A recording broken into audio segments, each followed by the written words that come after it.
Hello folks, this is Dave.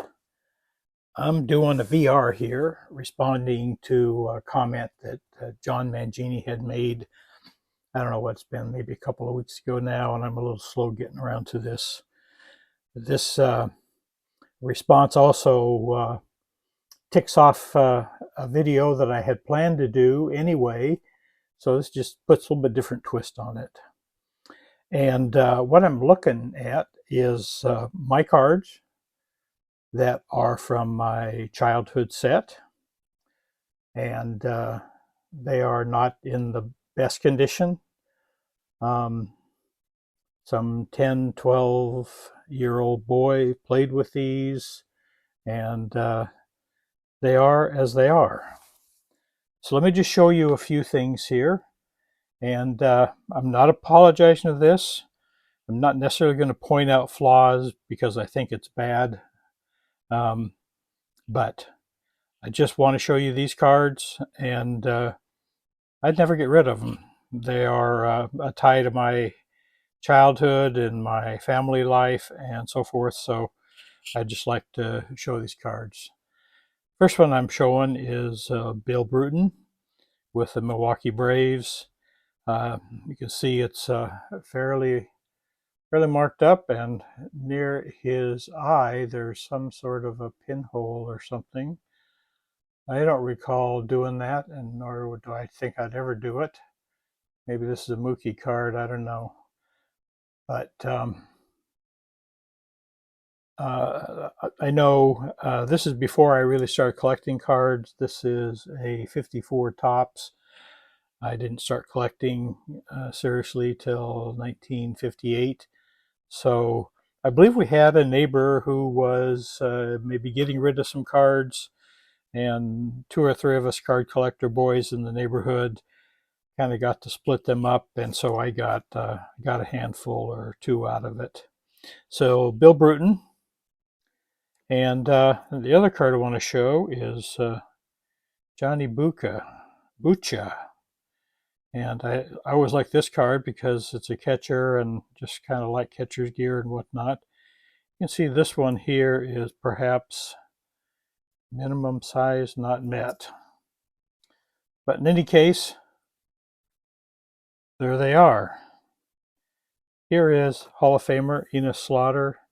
I believe this was a pack pulled card back in the day. Either that or I traded with somebody to get this. A lot of, I guess what they call paper loss, that's what you call it when it's kind of the snowy look here. But just not good condition.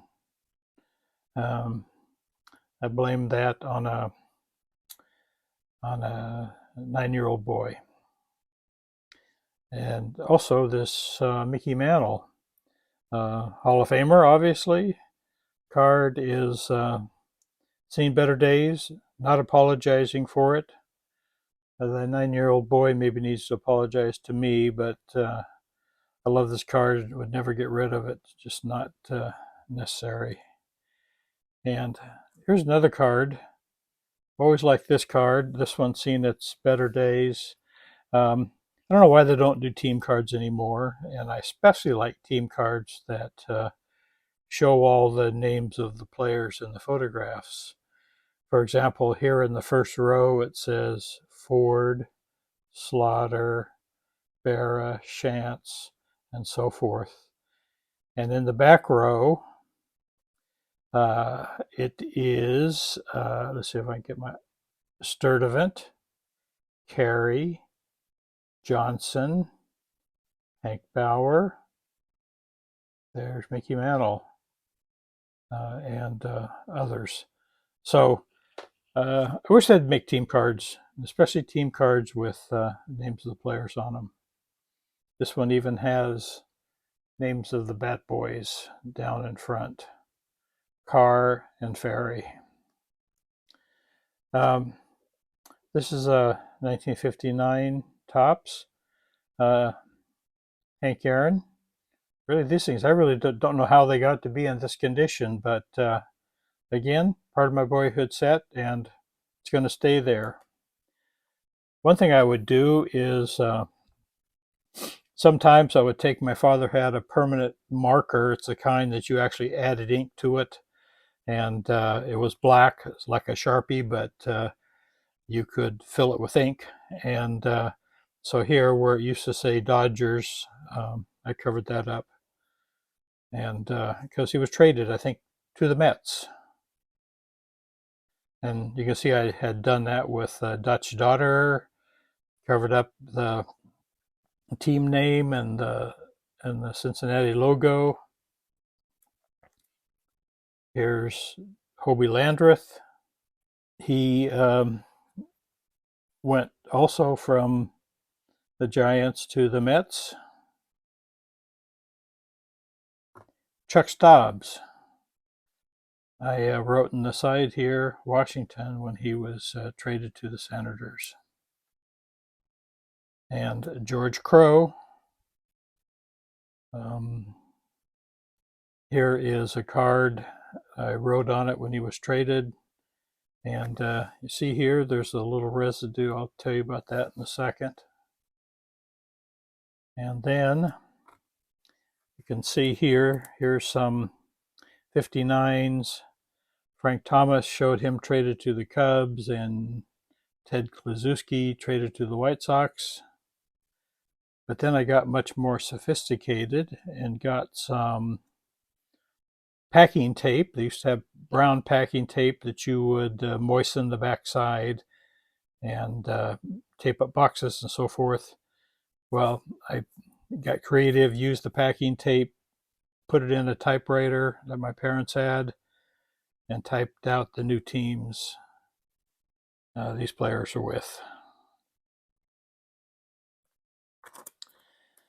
Now I kind of blame Topps for something here.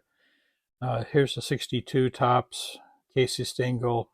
Super nice job with the painted on hat, as Tishon would say.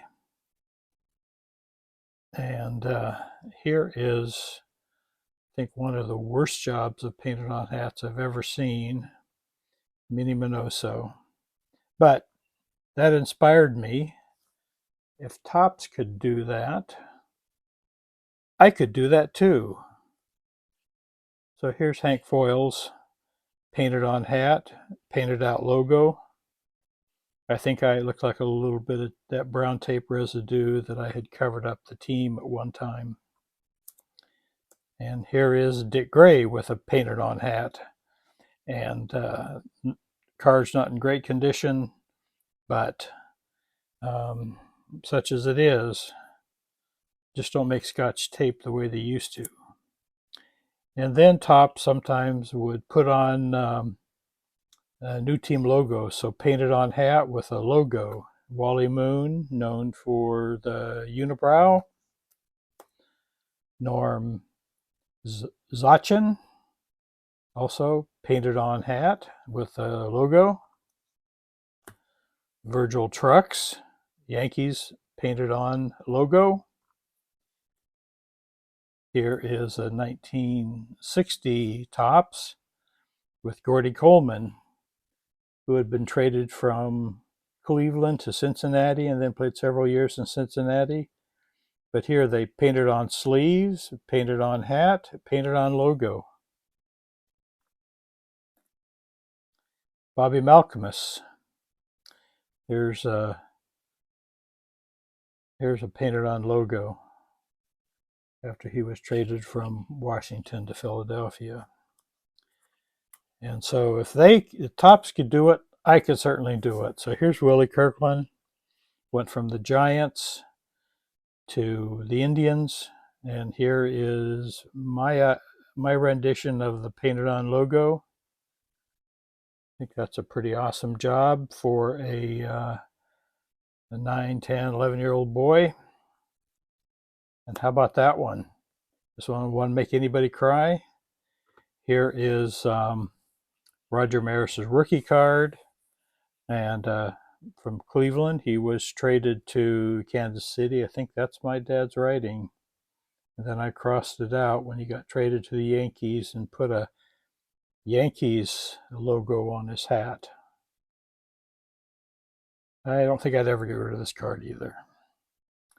So, um, and then they also, Tops would do this painted on hat, painted on shirt sleeves here.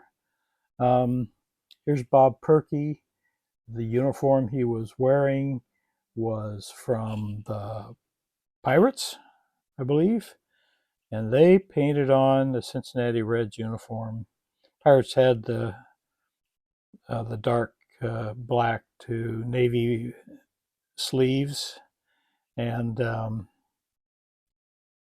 here Topps painted on a new uniform over the top of his Pirates uniform. So if Topps can do such a thing as that, so could I. And here is a 1963 Gene Freeze, who was with Cincinnati.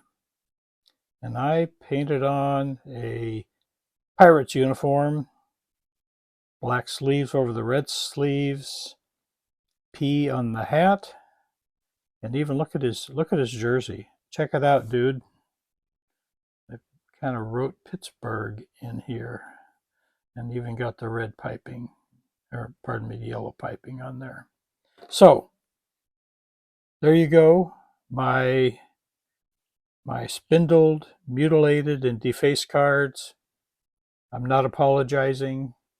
I love them. Love every crease. Love every paint mark. And just want to share this with you. Actually, before I leave this, I want to do a couple of shout outs here. I want to shout out Gannon at JGA59. I'm not sure if I shouted him out once before. If I did, great. I'm doing it again.